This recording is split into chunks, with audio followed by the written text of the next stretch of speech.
What's going on, everybody? Got Perry up in the front, Jen hiding in the back playing fucking Animal Crossing. Eric couldn't be here. He had some shit that he had to do, but nevertheless, we are here to bring you a review for Duel, which is written and directed by Riley Stearns. So this is a film that I didn't even know existed until last week when we went to go see Everything Everywhere All at Once. And from the trailer, it looked interesting. It looked funny. And I thought, why not? Perry asked, hey, do you want to go see this movie and watch it? I'm like, well, I gave it some thought. And I'm like, why not? It seems like a movie that, at worst would just be maybe average or something. I haven't seen Riley Stearns' previous film, The Art of Self-Defense. Perry has, so I didn't have a real frame of reference in that regard. But coming out of Duel, I gotta say, I thought this was a pretty good movie. It's really simple.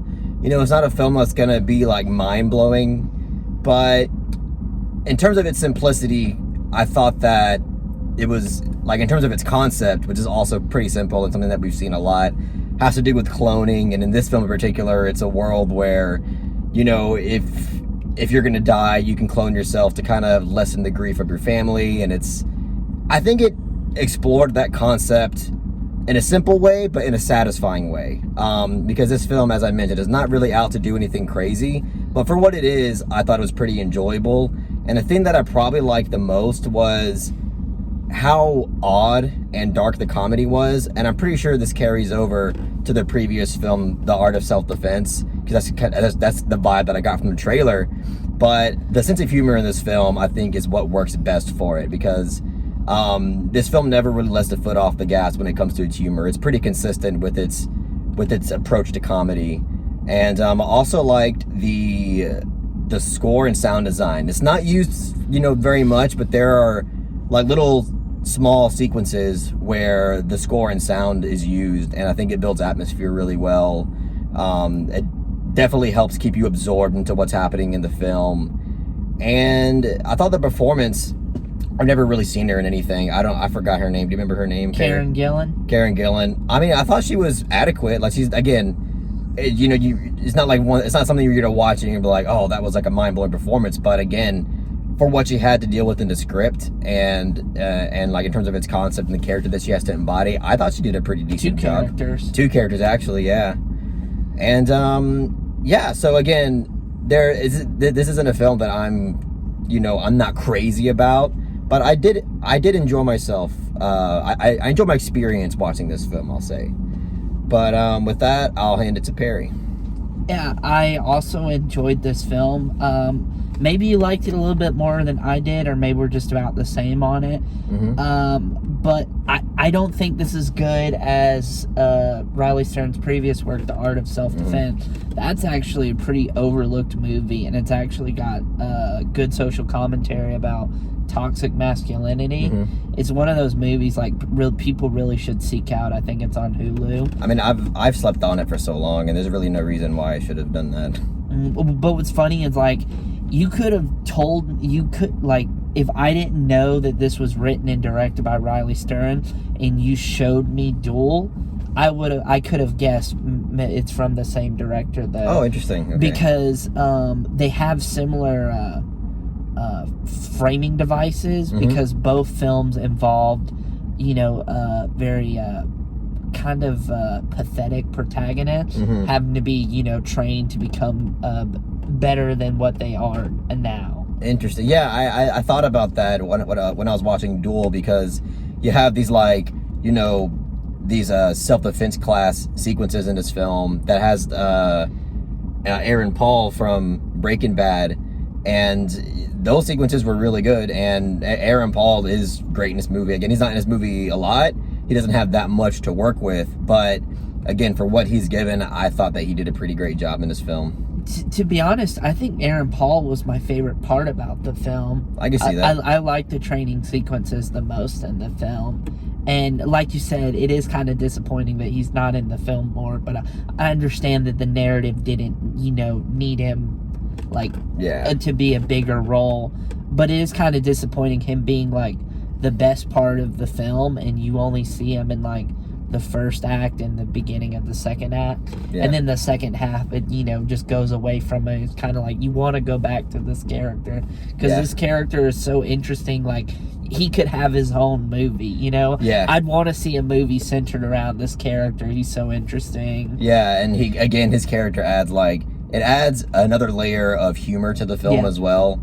And, you know, again, like, I can't keep praising, like, the comedy of this film enough. Because it's not like, most of the jokes and most of the comedy that's in this film, it's not like punchline humor. You know, a lot of that is just kind of like... It's more deadpan. Yeah, there you go. That's a great way to put it. And it's just like odd, and it's not really meant to get like that big laugh, but it's just humorous like throughout the film. It's just very dry humor. Very dry, dark humor. Yeah. Very deadpan. And another thing, there, like, so one thing about the comedy that I did enjoy as well is that it would like take... There's certain moments in the film where you think it's going to take a cliche route, and it would use comedy to subvert that cliche, and I thought that was really interesting. It's one scene in particular that it's in my mind that has to do with Aaron Paul's character. And I know which one you're talking about.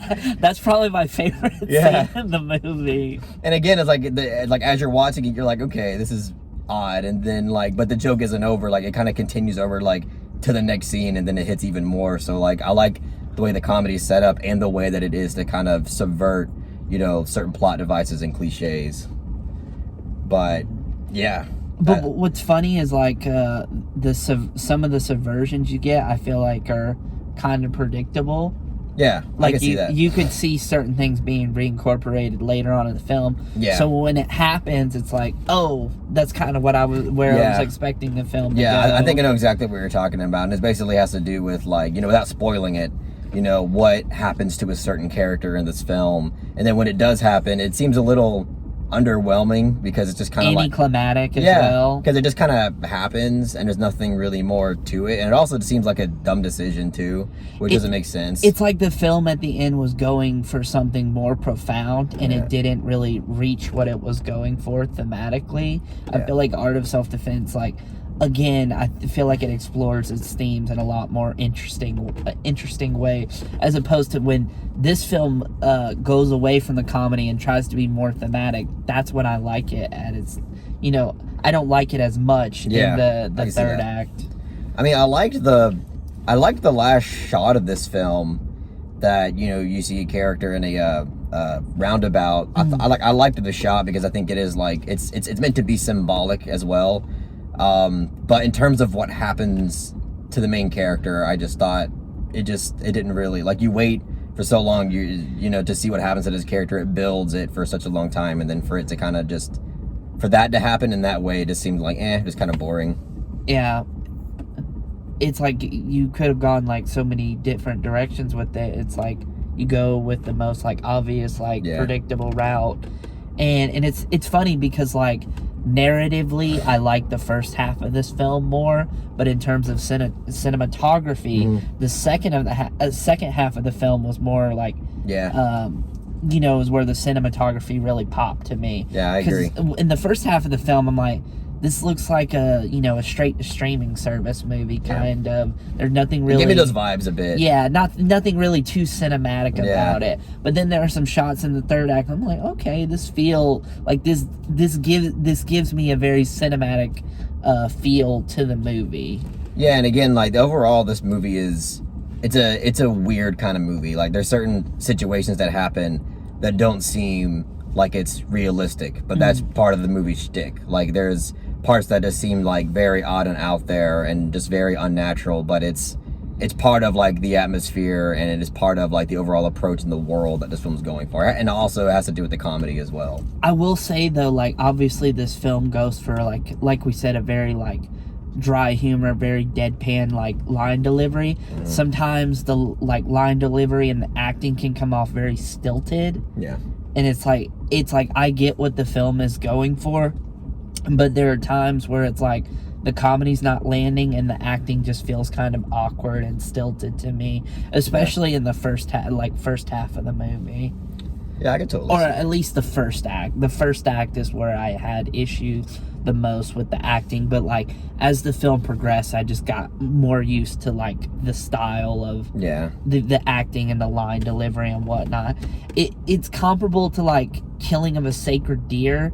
Yeah, even it's funny you bring that up. I thought of that movie when I was watching this. Yeah, but I would say even this is even more like this even has more of a dry humor element to it than Killing of a Sacred Deer. Like somehow this even feels more robotic than Killing of a Sacred Deer. Yeah, but you know what's really interesting about that is that I feel like, you know, in the world that this film sets up, you have the clones that can actually fight to the death to live. So and I noticed that the clones have a more like robotic way of talking. So like I thought like it's like there's a character in this one that's a doctor, and she talked very like robotic and rehearsed, and I wonder if that's a film saying, hey, she might actually be a clone. Right. You know, so like when you hear a character talk a little off, it makes you think, is that a clone or is that the original? Also, it's like yeah, that is a good way of telling the clones and the original apart. Yeah. But, you know, all they have to do is talk like one another. You know, clone talk like the original talk like clone, and who's to know the difference? Yeah. I thought the film was going to pull something weird and like complicated like that, but it's, again, this, I can't stress enough that this is just a very simple kind of movie. Yeah, at least it doesn't over convolute itself. Yeah, I was also worried about that too. Like, oh, I don't want it to reach too far. So at the end of the day, I'm kind of glad that it just kind of kept it simple. Yeah, even though the third act did feel pretty anticlimactic. Yeah, I think they could have gone a little bit more, a more like impactful route and a more like less predictable route. And then again, that is an issue I had with The Art of Self-Defense, is that the third act in that movie is not very satisfying as well. I would say it's more satisfying than the third act of this film, but like third acts are really hard to pull off in screenwriting. I don't think people realize like how rare like a great third act is in cinema. Yes, sir. I mean, if I had to say, I think I definitely like the first and second act more than the third act. Yeah, same here. But I wouldn't say the third act is bad. It's just not as good as the first two acts. Yeah. The second act might be the strongest, in my opinion. I would agree. That's where you get Aaron Paul and everything. Yeah, I would agree with that completely. It's funny because this is one of those films where it's like, you know, you weren't expecting much from it, but it gave you just enough to enjoy it and recommend it. And it's not like one of those movies where I say, oh, rush out to the theaters and see it. But I do think it's like, definitely if it's on streaming services or, you know, you're at a Redbox, definitely check it out. Yeah. I mean, I totally agree. I wouldn't say rush out to see it. But like, if you are wanting to watch a movie and you've already seen everything else that's like really great, then yeah, I mean, go check this one out. Right. Why not? And The Northman hasn't come out yet, so at least you got something this weekend to watch. Oh, for sure. Next week, dude, Northman. I'm so excited. Yeah. I can't believe it's actually happening. It almost feels like just unreal. The countdown begins. Yeah. I mean, this was kind of the film to like hold us over until The Northman. Wet our beak a little bit. Yeah, exactly. But I mean, I actually think I'm done talking about the film. Yeah. We can go ahead and give ratings. Yep, so I'm ready. I'll give Duel a soft 7 out of 10. Okay. Yes, sir. I'm gonna go with the soft 6 out of 10. Okay. It's funny because, like, in terms of enjoyment, I enjoyed it more than watching the Batman movie. But in terms on like an objective technical level, I can't say it's objectively better than the Batman. Even though I enjoyed my experience more watching this film. Yeah. Because, like, this plays more into what I seek out in cinema. Oh, yeah, for sure.